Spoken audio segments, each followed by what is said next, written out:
Evening guys. I've come out tonight to Sand Point again, but there's a reason for that.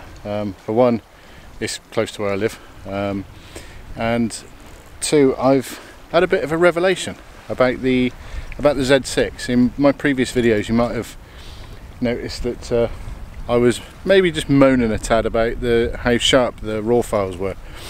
Well, over the weekend I had a bit of a revelation about that, and I've tried it on a couple of images that I'd already taken, and yeah, there was a huge difference, huge improvement. So I've come out to just take a few more real world shots. They're not going to be anything special. I'm out on Sand Point Peninsula. It's a nice clear night. There's a bit of cloud hanging around on the horizon, so we might get some good colour. Visibility is good over to Wales.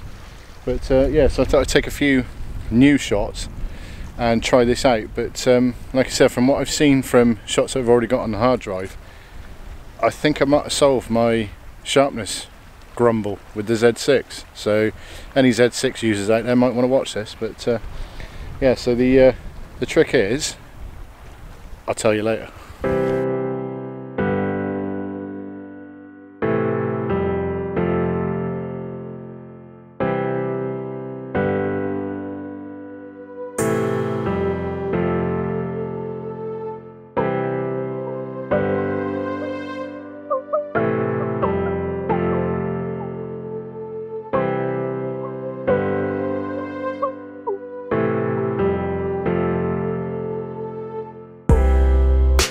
Alright, so I found a composition that I think might work.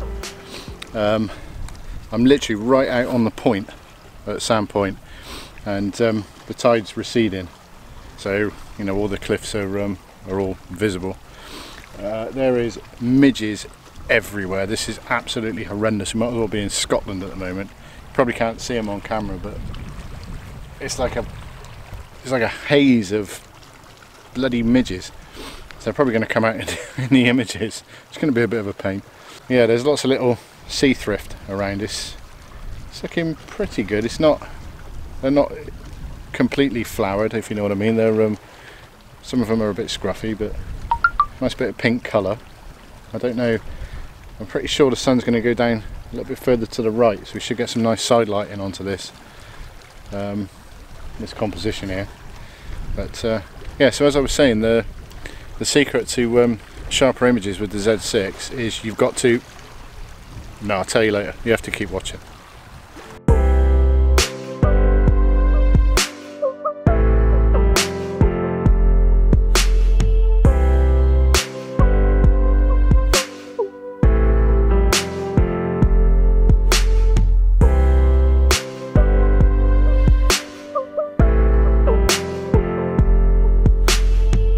There's a lot of bugs and flies and weird little flying things that are just going to cause me a right load of grief tonight. I can tell they're going to be all over the image. There's probably going to be smears and little trails and little highlights and all sorts of crap all over the images.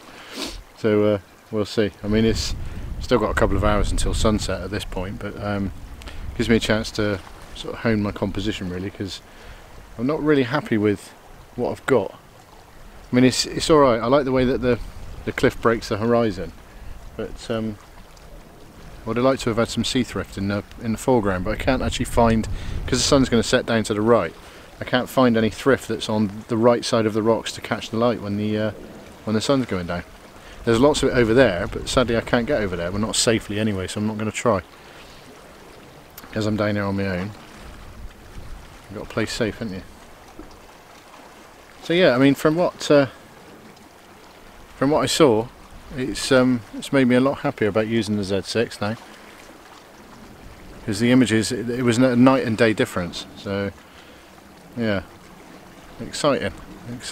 But I will tell you guys what you need to do, and it ain't difficult. If you use Photoshop, Lightroom, etc., then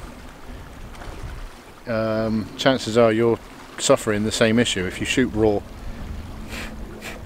and you use Adobe Camera Raw and Lightroom and you haven't changed anything, then yeah, There you go, I've given you a little bit of a clue. But yeah, that's an issue which yeah, managed to solve. So we'll see how this comes out. I mean, if the light, I hope the light improves. It should light up the sides of these cliffs if my calculations are correct. But you know, as in calculations, I think the sun should go down over there somewhere. That's about as technical as it gets. As technical as it needs to be. As long as it's over there, then I'll get the light on this side, won't I? So happy days. Anyway, we'll see.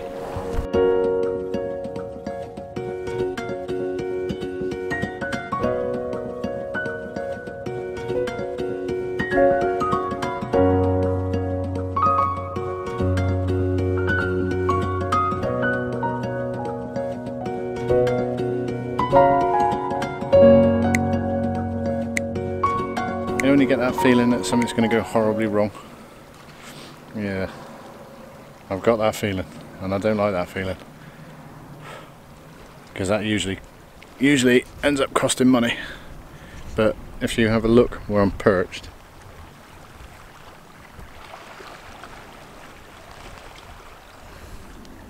that would be expensive. Oh, I got a long wait.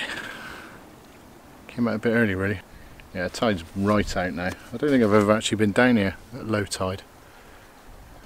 It's we got the highest, well, second highest rise and fall in the country, I think, or something daft like that. Possibly the world of tide here. It's ridiculous. It's like 12 meters from, you know, difference between high and low. And yet you go down to Dorset or somewhere like that, and it's barely anything. You can stay on the beach all day long, and it's just, yeah. It's a bit of a nightmare, the Bristol Channel. But if it was high tide now, the water would sort of nearly be lapping my feet. And look where it is now. It's just crazy. And so are all these flies. They've died down a little bit, so let's hope that they move on when the time comes, otherwise my shot's just going to look rubbish. I'm not going to be hungry when I get home either, the amount I'm going to have eaten. I can see the Welsh mountains over there, which is just amazing. It's a really clear day. It's so peaceful up here. Not many people come right out to the end, so nice and quiet. Over there, over in the distance, is Burnbeck Pier and Breen Down. So I'm normally over there shooting, but just get fed up with shooting the same thing all the time, don't you? So what you need to do to get sharp shots with the Z6 is to load a RAW file into Camera Raw or Lightroom, and then I'll tell you later.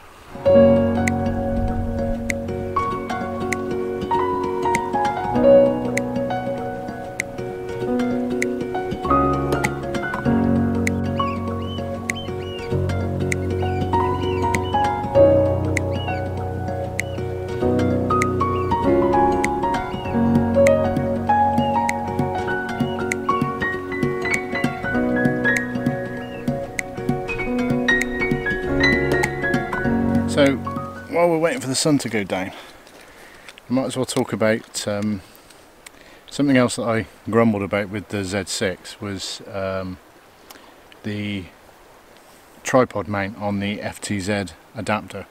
It was, well, you know, you couldn't use a standard mount on that, you couldn't use an L bracket, etc, etc. So I had a look around and found an L bracket made by a company called SmallRig, and I'll try and show you, but it's basically, it's got a thicker bottom which allows, you know, drops it down so that it clears the FTZ adapter. But not only that, it comes with a little piece that bolts into the front and fixes into the FTZ to give it some extra support, so it's not all front heavy, you know, and all sort of pulling down on the lens mount. So it's a absolutely brilliant design. Really pleased with it so far. I'll show you it in a minute.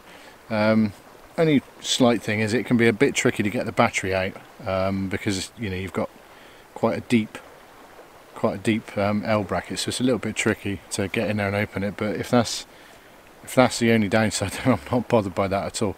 But I'll show you it now. I'll try to show you from what I can. I don't want to move the camera because I've got it set up.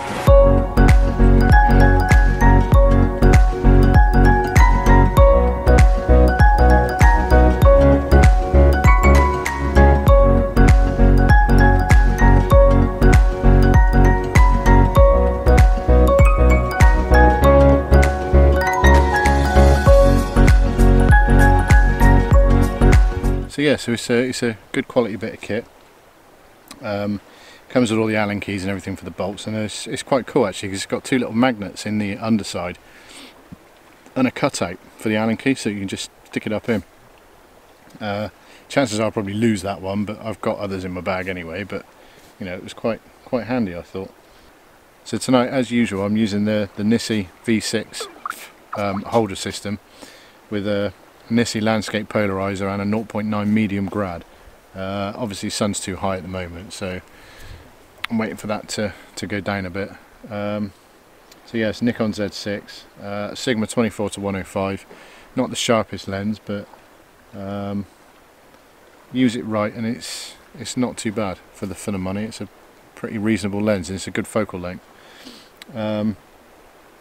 Tripod, I've got my three-legged thing airhead head on there, which is a great head. It's really good for panoramics because it's got a rotating, the actual, not the head itself, but the actual where the tripod foot clamps into. So the mount, the Arca Swiss mount, is actually on a plate that rotates. So once you've leveled it, you can rotate the camera without adjusting anything, as long as you're not pointing up or pointing down. As long as you're on the horizon, then you can rotate it from left to right. You haven't got to worry about leveling your tripod, etc. So that's quite handy.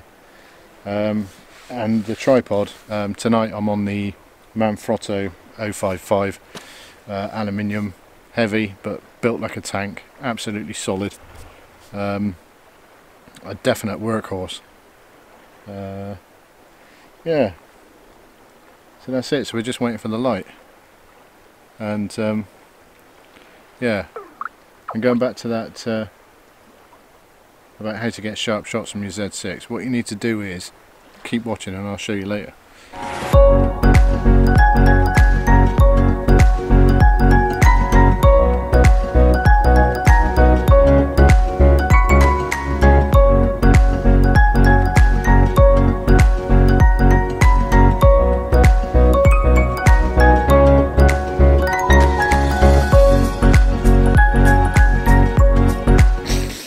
Fly just went up my nose. Excuse me. God, unbelievable. Of all these places to go, and he wanted to go up my nose. Just what the hell? Alright, so as I was saying, what was I saying? I think that shoot was pretty much classed as a failure, I think. I don't think I'm going to have anything to show you from that. So I'm on the walk back now, and yeah, the sun disappeared behind the clouds. It's killed all the colour, the light's all subdued, and there's just nothing here now. There's no light, so, and it's the light we need, isn't it? So anyway, the Z6, the sharpening, or the sharpness issue. Basically, what it is I think Nikon might have rushed their profile for camera raw and the raw processing, or the raw profile for the sharpening. Because if you load in a file, as long as you haven't touched it yet, if you open a raw file, go into the sharpening tab and have a look and tell me what you think. I think you'll find that it's defaulted to a radius of 20, which is ridiculous. You only want like 0.7, something like that, and you can increase your sharpening amount to, I don't know, anything up to about 50. And as soon as you do that, so lower your radius down to 0.7, put the sharpening up to, just put it up to 30 or whatever. and then look at the difference. You can thank me later. As always, thanks for watching, guys. I know there's probably not going to be much content to this video, but it was probably a bit of clickbait if I'm honest. But there we are. But yeah, if you liked it, give us a thumbs up. If you haven't subscribed already, please consider doing so, and leave me a comment, and tune in next time. Bye for now. Cheers.